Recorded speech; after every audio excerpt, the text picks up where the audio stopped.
Good morning students, कैसे हैं आप सब। उम्मीद करती हूँ आप लोग अच्छे होंगे। आज आपकी वर्कशीट नंबर 42 आई है। इसे अच्छे से लेबल कीजिए, डेट डालिए, क्लास, सब्जेक्ट, अपना नाम, अपने टीचर का नाम लिख लीजिए। बेटा इस हफ्ते मैं आप लोगों को ओनली इंग्लिश और हिंदी की ही वर्कशीट दूंगी, जो कि मैं पूरे हफ्ते की, यानी कि 2 आपकी इंग्लिश की आती हैं, 2 आपकी हिंदी की आती हैं, है ना। सब्जेक्ट मैं मीडियम की बात नहीं कर रही हूँ, यही दूंगी। कुछ इशू हैं, इसकी वजह से मैं आपकी इस हफ्ते सारी वर्कशीट्स नहीं बना पाऊँगी। मैथ, साइंस, एसएसटी स्पेशली ये नहीं बनाऊँगी। तो आप लोग इसी चैनल पे अपनी सारी इंग्लिश और हिंदी की वर्कशीट देख सकते हैं, और असाइनमेंट की वर्कशीट भी सारी अपलोड कर दी जाएंगी। ठीक है, पूरे हफ्ते की मैं आज ही अपलोड कर दूँगी। इसके बाद मुझे थोड़ा सा कुछ प्रॉब्लम है, कहीं जाना है, तो मैं नहीं कर पाऊँगी। ठीक है, चलिए तो हम लोग पढ़ लेते हैं। आप इसे अच्छे से लेबल कीजिए, डेट डाल दीजिए। आज हम लोग अपना लेसन पढ़ने वाले हैं फेयर प्ले को। फन फैक्ट, यहाँ पे आपको एक अच्छा सा फैक्ट दिया गया है। डू यू नो, क्या आप जानते हैं। क्या लिखा है, इन अ विलेज, एक गांव में, elderly and wise people are chosen by the local community to settle fight between individuals and villagers. कहते हैं कि जो बड़े होते हैं, उम्र दराज होते हैं, समझदार लोग होते हैं, है ना, कहाँ के, लोकल कम्युनिटी के, उन सबको चुना जाता है और उनकी एक कम्युनिटी बनाई जाती है गांव में, ताकि वो सेटलमेंट कर सके। इंडिविजुअली जो लड़ाइयाँ होती हैं या विलेज में जो लड़ाइयाँ हो जाती हैं, उनको सेटल कर सके। This assembly of 5 elders is known as panchayat. और इस असेंबली में 5 लोग होते हैं, जिसको हम पंचायत कहते हैं। The leader of the panchayat is known as the mukhiya और द सरपंच। और इसका जो लीडर होता है उसको हम लोग मुखिया या सरपंच कहते हैं, जैसा कि आप यहाँ देख पा रहे हैं। Let us do a recap of our previous worksheet. चलिए तो हम अपनी प्रीवियस वर्कशीट का थोड़ा सा रिकैप करते हैं। तो यहाँ क्या लिखा हुआ है, match the paragraphs in the column A with the paragraphs in column B to frame complete sentences. Column A को कॉलम बी से मिलाइए ताकि सेंटेंसेस को पूरी तरह से कंप्लीट कर सकें। जुम्मन एंड अलगू, तो क्या आ जाएगा, वर गुड फ्रेंड्स, है ना, दोनों बहुत अच्छे दोस्त थे। जुम्मन्स ओल्ड आंटी, जुम्मन की ओल्ड आंटी ने क्या करा, transfer her property to Jumman, है ना, अपनी प्रॉपर्टी जो है वो जुम्मन को दे दी, उनके नाम पर ट्रांसफ़र कर दी। After a couple of year, कुछ समय बाद उस कपल ने क्या शुरू किया, तो उन्होंने क्या शुरू करा, अपनी आंटी को परेशान करना शुरू कर दिया। ठीक है, उसके बाद क्या बोलते हैं, जुम्मन्स वाइफ गेजिट अबाउट, तो यहाँ आ जाएगा कि वो क्या करती थी, खाने को बहुत कम देती थी। ठीक है, उसके बाद Jumman's aunty slot the food with insult for a few month. Jumman की जो आंटी थी, उन्होंने उस खाने को इंसल्ट के साथ कुछ टाइम तक तो खा लिया, लेकिन हर चीज़ की इंतहा होती है। चलिए अब उससे आगे की स्टोरी शुरू करते हैं। Read what happened next in the story. चलिए पढ़ते हैं, देखते हैं उस स्टोरी में आगे क्या हुआ। वन डे, एक दिन, शी स्पोक टू जुम्मन, उन्होंने जुम्मन से कहा, माई सन, मेरे बच्चे, it is now observe that I am not wanted in your house. ठीक है, यानी अब मैं तुम्हारे घर में नहीं रहना चाहती हूँ। Kindly give me a monthly allowance so that I can set up a separate kitchen, यानी तुम मुझे महीने का कुछ खर्चा दे दिया करो ताकि मैं अपना एक अलग से किचन बना सकूँ खाने पीने के लिए। मुझसे अब ये सब बर्दाश्त नहीं होता है। तो जुम्मन ने क्या जवाब दिया, my wife knows better how to run the house, be patient, यानी मेरी बीवी बहुत अच्छे से जानती है कि घर को कैसे चलाना चाहिए, इसीलिए आप थोड़ा सा पेशेंट रखें, धैर्य रखें। ठीक है, ज़्यादा उतावली ना हो।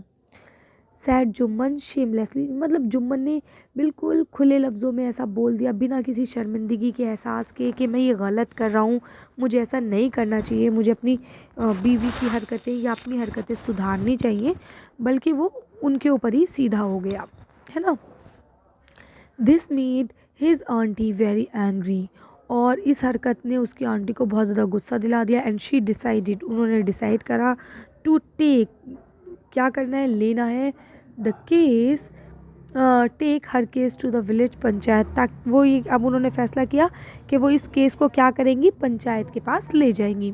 फॉर मैनी डेज, कुछ समय के बाद, काफ़ी दिनों के बाद, है ना, the old lady was seeing talking to the village explaining her case and seeking their support. उस औरत ने देखा कि सब लोग उसके ही केस के बारे में बात कर रहे हैं, है ना, उसे सपोर्ट कर रहे हैं। सम सिंपथाइज विद हर, कुछ लोग उसके साथ सिंपैथी दिखा रहे थे। Other laughed at her and a few other advised to make it up with your new hips and his wife। मतलब देखिए, जितने मुंह होते हैं उतनी बातें होती हैं, है ना। उसके इसको सुनने के बाद कुछ लोग उसके साथ सहानुभूति दिखा रहे थे, सिंपैथी कर रहे थे, अरे ये तो बहुत गलत हो गया।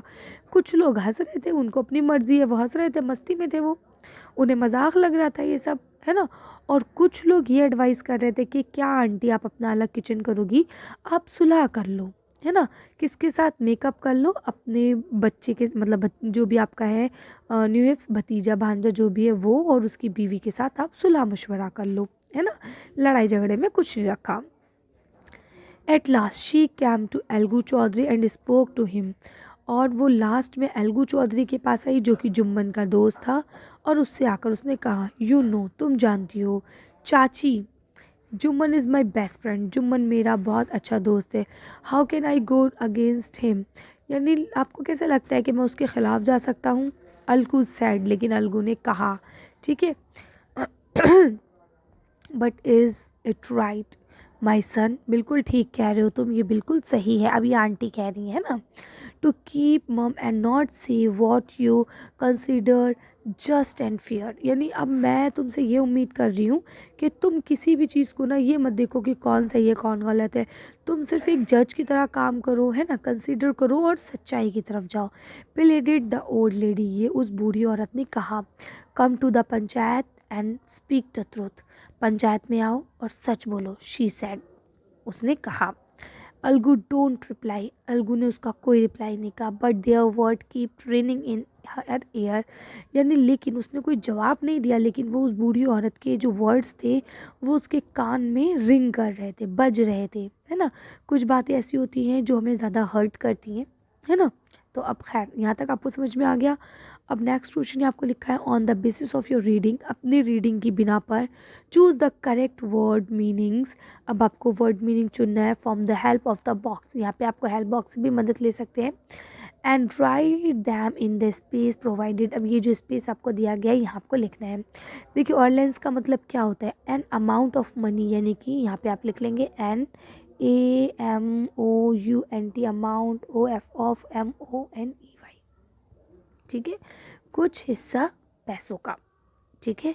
पेशेंट का मतलब क्या होता है, to stay calm, to stay calm, शांति से रहो, ये लिखा, ठीक है। तो मैं यहाँ लिख सकती हूँ नंबर 1 में ये आएगा, ये नंबर 1 है, ये नंबर 2 है, ये यहाँ ये आएगा, ठीक है। शेमलेसली नंबर 3 था, नंबर 3 में ये आएगा।